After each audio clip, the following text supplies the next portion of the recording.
Welcome back. A just released report that says the FBI missed a, quote, basic step in intelligence gathering ahead of the January 6th attack on the Capitol.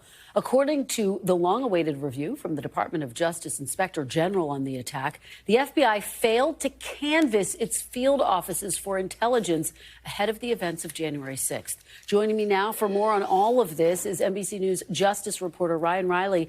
Ryan, thank you so much for being here. Talk us through the report. What are your key takeaways? I mean, essentially, that canvas of all of the field offices across the FBI really could have gotten some important information because, as we now learned through this process, a lot of those field offices did have good information about January 6th, and including some from their own confidential human sources, from people who were scouring the web. And, you know, all of us were online, right, at that point, and we knew that this was sort of something that was gathering. So it's always been this big question of why the FBI failed. And I think part of it was just the time period they were dealing with. It was over the holidays, right? So that's part of it. So maybe not everyone's putting their best foot forward, but this was definitely a big failure, I think, by the FBI not getting all that information together. So what happens now that this report has been released? Will the FBI now take steps to prevent these types of failures or lapses from happening? Yeah, I mean, this was a unique circumstance because it was the FBI under Donald Trump, and who wants to sort of upset the big boss? I think that was one of the issues here. They couldn't really issue these reports ahead of time saying that, hey, all of these things he's saying about the stolen election are actually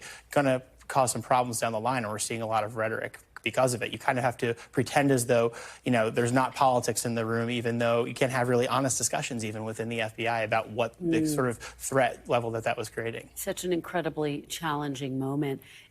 What do you know about the status of some of the investigations into those who have been accused and convicted of attacking the Capitol? And we should note that President-elect Trump, both in his interview with Time magazine and his interview with me, said that one of his day one priorities is to issue pardons for those who attacked the Capitol. Yeah, I think the interview was really fascinating because you looked at what Donald Trump had sort of consumed about this and, you know, what he was sort of saying. And what I've been talking to a lot of Trump allies, and a lot of them are concerned that he doesn't really know the level of detail in these individual cases. And, you know, because there are a lot of people who have been convicted of violence and it's on videotape and you could play it on the air, right? So it's this little bit of a challenge, I think, for them down the line, potentially, that this could backfire on them, potentially in the midterms, if they end up pardoning so many people and not going through the details of these cases. So we really don't know how far those pardons are really going to go, and whether it's just going to be the misdemeanors or whether he's going to go and pardon people who really did some really vile acts of violence that day. All right. Ryan Reilly, great stuff. Thanks for your reporting. Appreciate it. And thanks for joining us.